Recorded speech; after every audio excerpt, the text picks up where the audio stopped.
নমস্কাৰ বন্ধুসকল, আৰু এটা নতুন ভিডিঅ'লৈ আপোনালোক সকলোকে স্বাগতম জনাইছোঁ। আজি আপোনালোকৰ মাজলৈ এটা নতুন ব্যৱসায় মই লৈ আহিছোঁ। এইটো হ'ল আপোনালোকৰ paper plate making machine. Paper প্লেটৰ ব্যৱসায়, ডিছপ'চিবল যিটো পেপাৰ আমি ব্যৱহাৰ কৰোঁ সাধাৰণতে বিয়া সবাহ বা ঘৰুৱা কিছুমান কাম কাজত ভাত খাবলৈ, সেইটো ডিছ বনোৱা মেচিন। এইটো মেনুৱেল মেচিন হয়। এইটো অতি কম দামৰ পৰা উপলব্ধ আমাৰ ইণ্ডিয়া মাৰ্টত। ইণ্ডিয়া মাৰ্ট বুলি এটা ছাইট আছে, আপোনালোকে গুগলত গৈ চাৰ্চ কৰিব পাৰে ইণ্ডিয়া মাৰ্ট। 15,000ৰ পৰা এইটো মেচিন উপলব্ধ।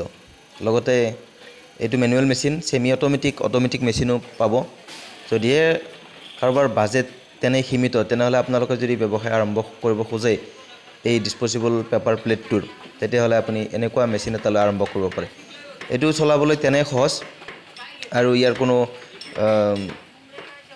প্ৰডাকশ্যন কেপাচিটি বুলি কথা নাই। আপুনি যিমানে সময় দিব সিমানেই আপুনি প্ৰডাকশ্যন কৰিব পাৰিব। আৰু লগতে এনেকুৱা মেচিনত আপুনি এখন দুখন নহয়, আপুনি বহুতকেইখন পেপাৰ এবাৰত প্ৰেছ কৰিব পাৰে, কোনো অসুবিধা নহয়। গতিকে আপোনালোকে যদিহে বিচাৰে এনেকুৱা ডিছ বনোৱা মেচিন এটা আনি ঘৰতে ব্যৱসায় আৰম্ভ কৰিব পাৰে, আৰু খুবেই লাভজনক ব্যৱসায়, আৰু লোকচান হোৱাৰ কোনো কথা নাহে, কাৰণ এইটো ব্যৱসায় বহুতে কৰি আছে আৰু বহুতেই চলাই আছে। আৰু লগতে ময়ো ভাবিছোঁ নতুনকৈ এনেকুৱা এটা মেচিন আনি মই এইটো ব্যৱসায় আৰম্ভ কৰিম। গতিকে আপোনালোকৰ লগতো শ্বেয়াৰ কৰিলোঁ। আপোনালোকে জনাব এইটো ব্যৱসায় কৰিব পাৰে নে নোৱাৰি। আকৌ পিছত লগ পাম। ধন্যবাদ।